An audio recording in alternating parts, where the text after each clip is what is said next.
ready to reveal the winners of Best Actor and Best Actress. Yes, I am super excited talaga kasi ito yung dalawa sa pinaka-hinihintay na awards ngayong gabi. Kaya sino kaya, guys? Sino ang makakakuha ng pinaka-mahuhusay na aktor ngayong taon? You know, the Best Actor and Best Actress categories were brought to you by Playtime. Wow. To present the award for the Best Actress category, Please welcome, we got one of the stars of MMFF 50 entry uninvited. We got Mr. Tirso Cruz III. and Makati Mayor Abby Binay, and one of our country's best actors, General John Arcilia.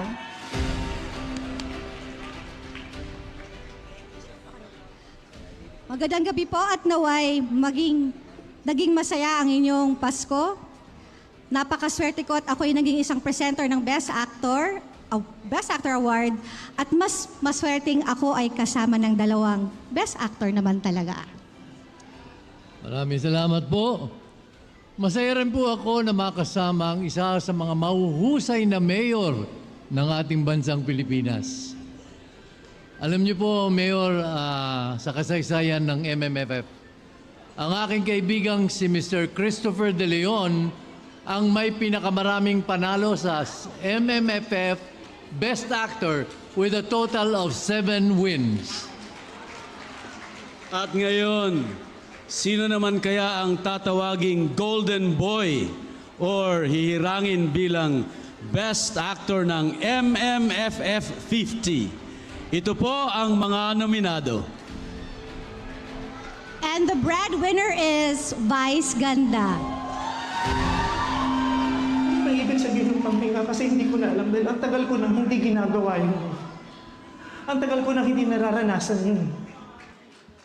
Green Bones, Dennis Trillo. Si Domingo Zamora, hindi mo mabuting na ako. The court finds Domingo Zamora guilty. My Future You, Seth Fedalin. 15 years, marami nangyari. Marami nagbago. Pero yung nararamdaman ko sa'yo, Karen, it stays. Here. Vic Soto, The Kingdom. Sa tanda kong ito, hindi pa rin ako sanay sa bigat ng ginto sa ulo ko. Piola Pascual, The Kingdom. Wala kung maasa, may patas ako laban sa inyo. Kaya tataya ako sa batas na mga ninuno. And lastly, Ardro Ataide for Topa.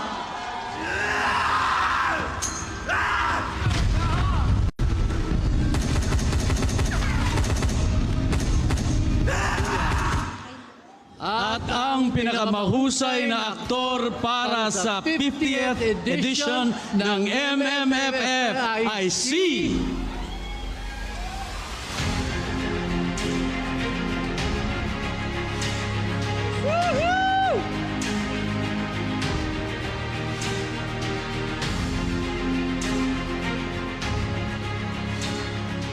One, two, ready, go.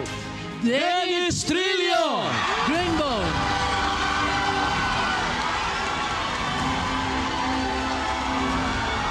to present the trophy is Undersecretary Frisco San Juan, and to present a check from Playtime is Miss Sam Acosta.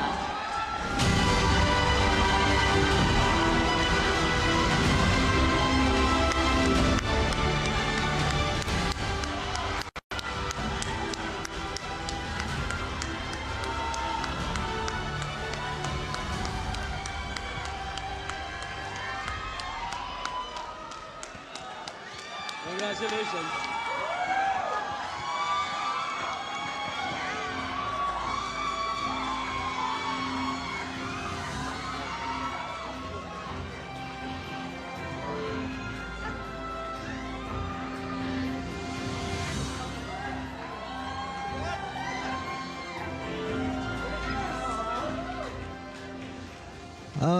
Wow! Para akong atakihin sa puso.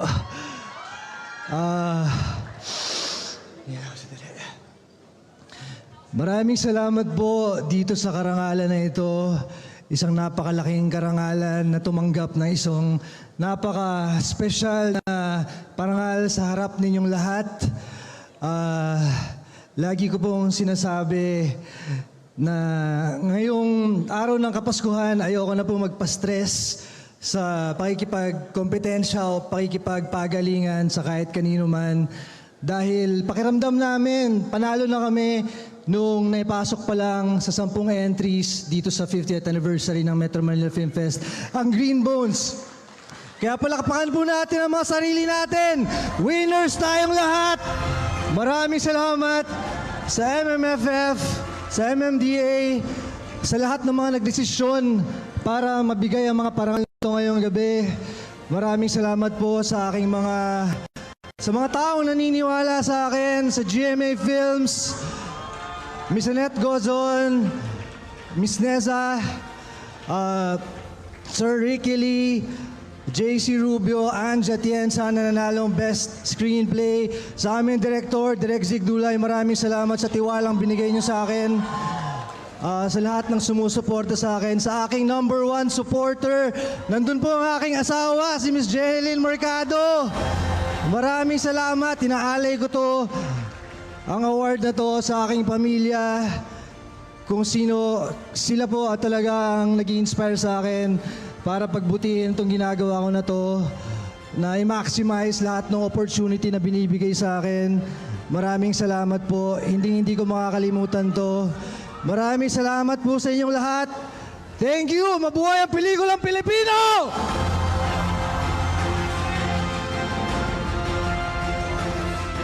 Congratulations, Mr. Dennis Trillo!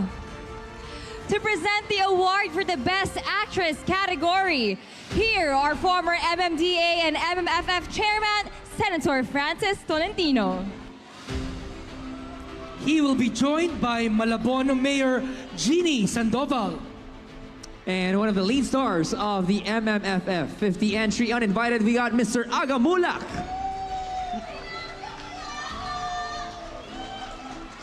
Ang pinakaunang hinila na Best Actress sa MMFF ay walang iba kundi ang mahusay na si Miss Charito Solis noong 1975 para sa pelikulang Araw-Araw, Gabi-Gabi.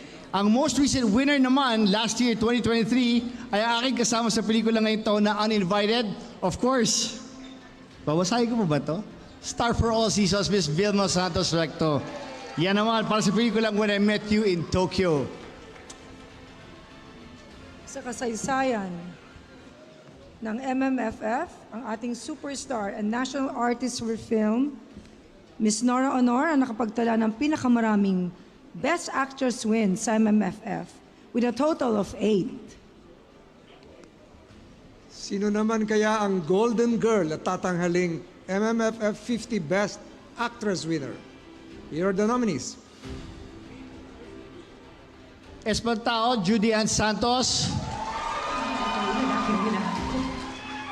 Sabi mo kayo, maiintindihan niya ako. Ulit, sandali mo pa ako iwan dito. Ulit, sandali, ulit.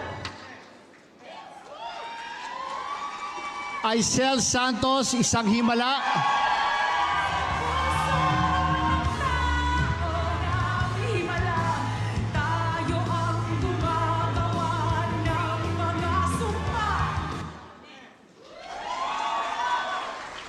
My Future You, Francine Diaz. Bakit mo ko niloloko? Mukha ba akong mututo? Tama ba ako?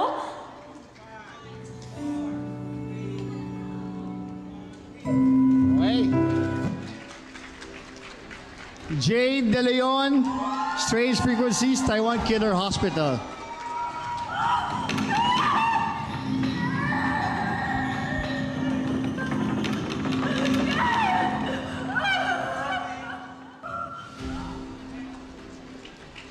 Julia Montes, Topak.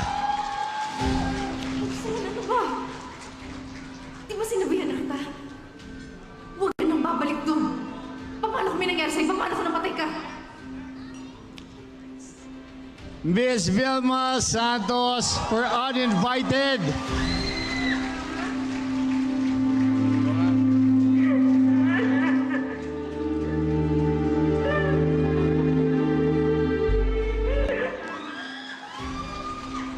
luck. And the winner is, for Best Actress,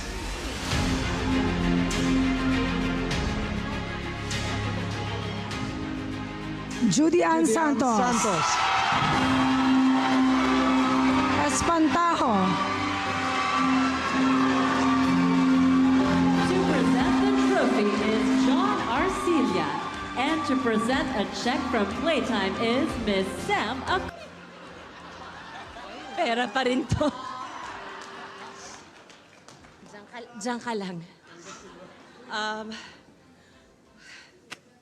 Salamat po sa lahat ng bumubuo ng 50th MMFF. Ang sarap sa pakiramdam. Espantaho team, para sa ating lahat to. Of course, to my director, Curacha, Direk Chito Ronyo, Chris Martinez, Attorney Joji, thank you for the trust.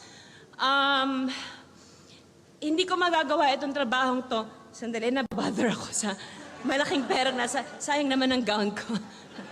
may bewang ako ngayon, pagbigyan niyo na ako.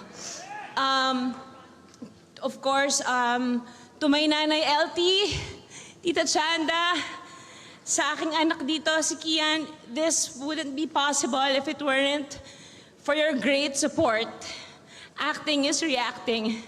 Naniniwala akong hindi ko magagawa yung trabaho ko kung hindi dahil sa inyo. Sa lahat po ng kasama sa MMFF, sa 10 napakagagandang pelikula, doon pa lang panalo na tayong lahat.